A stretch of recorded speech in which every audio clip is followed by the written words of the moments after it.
اہم خبر دیں آپ کو، آرمی چیف کی زیر صدارت خصوصی کور کمانڈرز کانفرنس کے شرکاء کا جانیں قربان کرنے والے شہداء کو خراج عقیدت پیش۔ آرمی چیف کی زیر صدارت خصوصی کور کمانڈر کانفرنس ہوئی ہے اور کانفرنس کے شرکاء کا جانیں قربان کرنے والے شہداء کو خراج عقیدت۔ مزید جان لیتے نمائندہ آج نیوز نوید اکبر سے۔ نوید اکبر، اپڈیٹ کیجیے گا۔ جی بالکل، کور کمانڈر کا بہت اہم اجلاس منعقد ہوا ہے۔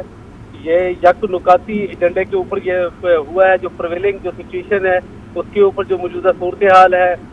جنرل اسید آصف مرید چیف آف آرمی اسٹاف نے صدارت کی جی ایچ کیو میں ہونے والی اسپیشل کور کمانڈر کانفرنس میں شرکاء نے شہداء کو زبردست خراج تحسین پیش کیا، جنہیں دہشت گردی کی لعنت سے لڑتے ہوئے مادر وطن کی دفاع میں اپنی جان کو گزارنا پیش کیا۔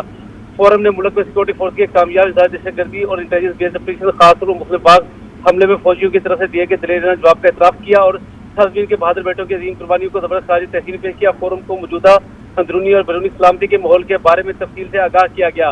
فورم نے گزشتہ چند دنوں میں امن و امان کی صورتحال کا جامع جائزہ لیا، جسے سیاسی مفادات کے حصول کے لیے جو صورتحال کریٹ کی گئی تھی۔ فورم کا کہنا تھا کہ شہداء کی تصاویر یادگاروں کی بے رحمتی، تاریخی عمارتوں کو نظر آتش کرنے اور فوجی تنصیبات کی توڑ پھوڑ پر مشتمل ایک مربوط آتش زنی کے منصوبے پر عمل درآمد کیا گیا، تاکہ ادارے کو بدنام کیا جا سکے اور اسے ایک زبردست رد عمل کی طرف اٹھایا جا سکے۔ فورم نے فوجی تنصیبات اور سرکاری و نجی املاک کے خلاف سیاسی طور پر محرک اور اکسانے والے واقعات کی سخت ترین ممکنہ الفاظ میں مذمت کی۔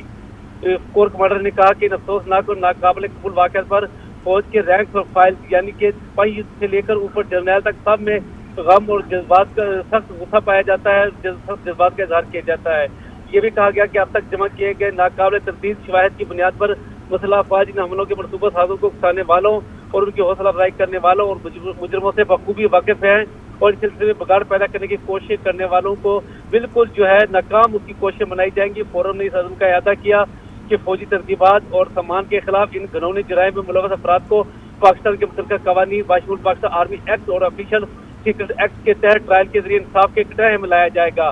کور کمانڈر نے یہ فیصلہ بھی کیا کہ کسی بھی حالت میں فوجی ترتیبات اور سیٹ اپ پر حملہ کرنے والے مجرموں، بگاڑنے والوں اور خلاف ورزی کرنے والوں کے خلاف مزید تحمل کا مظاہرہ نہیں کیا جائے گا۔ کور کمانڈر نے کہا کہ بیرونی طور پر اسپانسر شدہ اور اندرونی طور پر صلح یافتہ آرکسٹریٹڈ پروپیگنڈا جنگ جاری ہے، جس پر تشویش کا اظہار کیا گیا اور کہا گیا کہ فوج کی قیادت کے خلاف جو پروپیگنڈا شروع کیا گیا ہے، اس کا مقصد مسلح افواج اور پاکستان کے عوام کے درمیان اور مسلح افواج کے رینک اور فائلز کے اندر دراڑ پیدا کرنا ہے۔ ایسی دشمن قوتوں کے مضمون پروپیگنڈے کو پاکستانی عوام کی حمایت سے شکست دی جائے گی، جو ہر مشکل میں ہمیشہ مسلح افواج کے ساتھ کھڑے ہیں۔ کور کمانڈر نے کہا کہ سوشل میڈیا کے قواعد و ضوابط کی خلاف ورزی کرنے والوں کو سزائیں دینے کے لیے متعلقہ قوانین پر سختی سے عمل درآمد کی ضرورت ہے۔ فورم نے جاری سیاسی عدم استحکام کو ترجیحی بنیادوں پر حل کرنے کے لیے تمام اسٹیک ہولڈرز کے درمیان قومی اتفاق رائے کی ضرورت پر زور دیا، تاکہ عوام کا اعتماد بحال کیا جا سکے، معاشی سرگرمیوں کی بحالی اور جمہوری عمل کو مضبوط کیا جا سکے۔ کور کمانڈر نے کہا کہ انتہائی ضروری ہے کہ اس پر اتفاق رائے کیا جائے جتنی بھی کوششیں ہیں تاکہ ان کی حمایت کی جا سکے۔ فورم نے اس عزم کا اعادہ بھی کیا کہ پاکستان فوج کو عوام کی بھرپور حمایت حاصل ہے اور دشمنوں کے پاکستان کے خلاف تمام مضموم عزائم کو ناکام بنایا جائے گا انشاءاللہ۔